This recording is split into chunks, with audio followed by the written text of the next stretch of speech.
দেশের স্বাধীনতা ও সার্বভৌমত্বের প্রশ্নে কোনো আপোষ হবে না বলে জানিয়েছেন জামাত ইসলামের নায়েবে আমির ডক্টর সৈয়দ আব্দুল্লাহ মোহাম্মদ তাহের। এ সময় ভারতের সঙ্গে যুদ্ধের প্রসঙ্গ তুলে তিনি দাবি করেন, আমাদের কমপক্ষে 50 লাখ যুবক ভারতের বিরুদ্ধে স্বাধীনতার যুদ্ধ করবে। শনিবার 27 সেপ্টেম্বর যুক্তরাষ্ট্রের নিউ ইয়র্কে বাংলাদেশ আমেরিকান অ্যাসোসিয়েশনের উদ্যোগে আয়োজিত গণসংবর্ধনা অনুষ্ঠানে তিনি এসব কথা বলেন। ডক্টর তাহের বলেন, অনেকে বলে জামাত ক্ষমতায় এলে ভারতে হামলার আশঙ্কা রয়েছে। আমি বলেছি, দোয়া করতেছি এরা যেন ঢুকে পড়ে।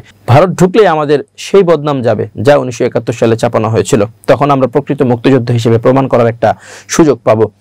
এই জামাত নেতা বলেন, পাশের দেশের লোক ঢুকলে আওয়ামী লীগ কখনো তাদের বিরুদ্ধে যুদ্ধ তো করবেই না, বরং সহযোগিতা করবে। তাহলে যুদ্ধ করলে সংগঠিত শক্তি হলাম আমরা, তখন আমরা হব খাঁটি মুক্তিযোদ্ধা। তিনি বলেন, কমপক্ষে 50 লাখ যুবক তো ভারতের বিরুদ্ধে স্বাধীনতা যুদ্ধে আসবে।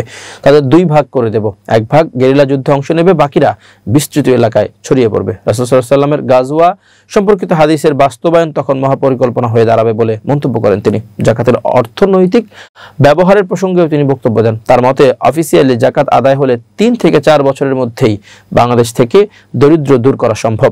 সেই অর্থ দিয়ে কর্মসংস্থান তৈরি করা ও ব্যবসায়িক উদ্যোগ নেওয়ার পরিকল্পনার কথা তুলে ধরেন তিনি। প্রবাসীদের অবদানের প্রশংসা করে জামাতের নায়েবে আমির বলেন, আন্দোলন সংগ্রামে প্রবাসীরা সবসময় গুরুত্বপূর্ণ ভূমিকা রেখেছেন। যারা প্রাণ দিয়েছেন, ইতিহাসে তারা সম্মানের আসনে থাকবেন।